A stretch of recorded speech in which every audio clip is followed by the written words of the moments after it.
அன்பு நண்பர்களே, அனைவருக்கும் அன்னை சமையல் உமாவின் அன்பான வணக்கங்கள்.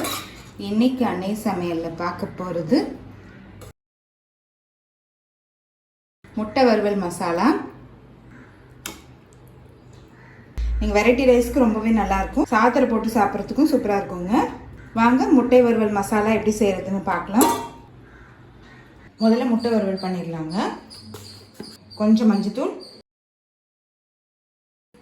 1 டீஸ்பூன் மிளகாய்த்தூள்,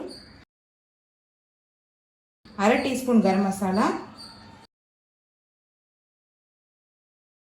கொஞ்சம் உப்பு,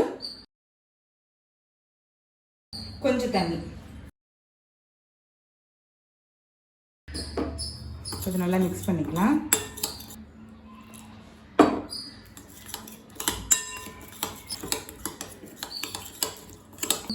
முட்டை இது மாதிரி அங்கங்கே கீறி போட்டுக்கலாங்க.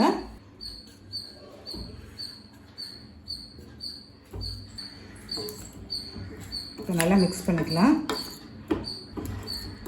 இதை நல்லா மிக்ஸ் பண்ணியாச்சுங்க. இப்போ இதை நம்ம வறுக்க ஆரம்பிச்சிடலாம். தேவையான அளவு எண்ணெய். இப்போ முட்டையை சேர்த்துக்கலாங்க.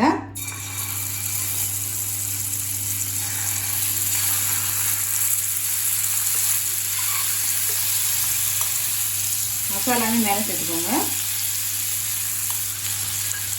ஸ்டவ்வை ஸ்லோவிலே வச்சுக்கோங்க.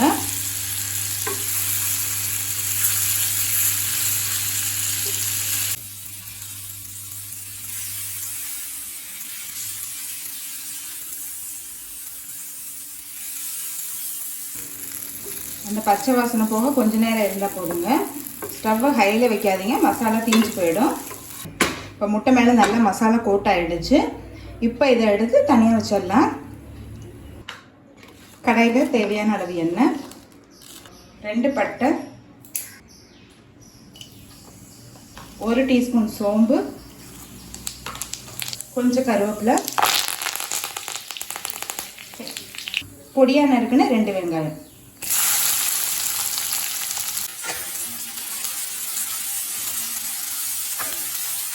நமக்கு சாதத்தில் போட்டு சாப்பிட்ற மாதிரினா கொஞ்சம் வெங்காயம் போட்டிங்கன்னா கிடைக்கும் நமக்கு.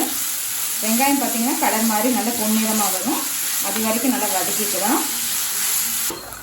இப்போ வெங்காயம் கலர் பாருங்கள் நல்லாவே மாறிடுச்சு. 1 டீஸ்பூன் இஞ்சி பூண்டு விழுது,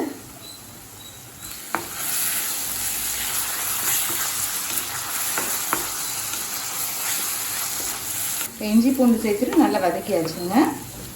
1/4 டீஸ்பூன் மஞ்சள் தூள், 2 டீஸ்பூன் மிளகாய்த்தூள்,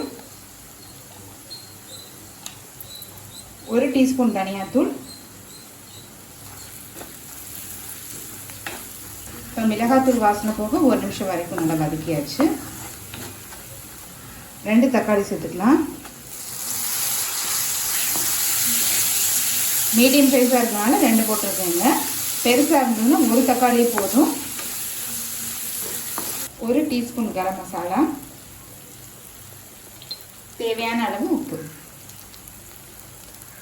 நம்ம முட்டை கூடவே பாதி உப்பு போட்டுருக்கோங்க. இப்போ அதுக்கேற்ற மாதிரி தான் நான் உப்பு சேர்க்குறேன்.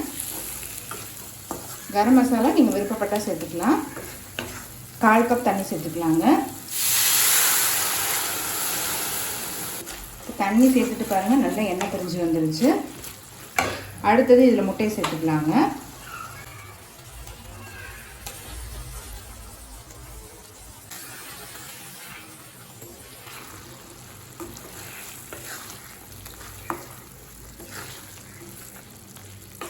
இப்போ 1/2 டீஸ்பூன் மிளகுத்தூள் சேர்த்துக்கலாம்.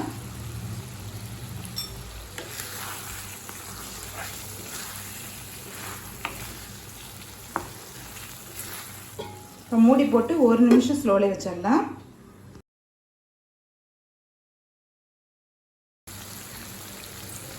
கொஞ்சம் கொத்தமல்லி சேர்த்துக்கலாம்.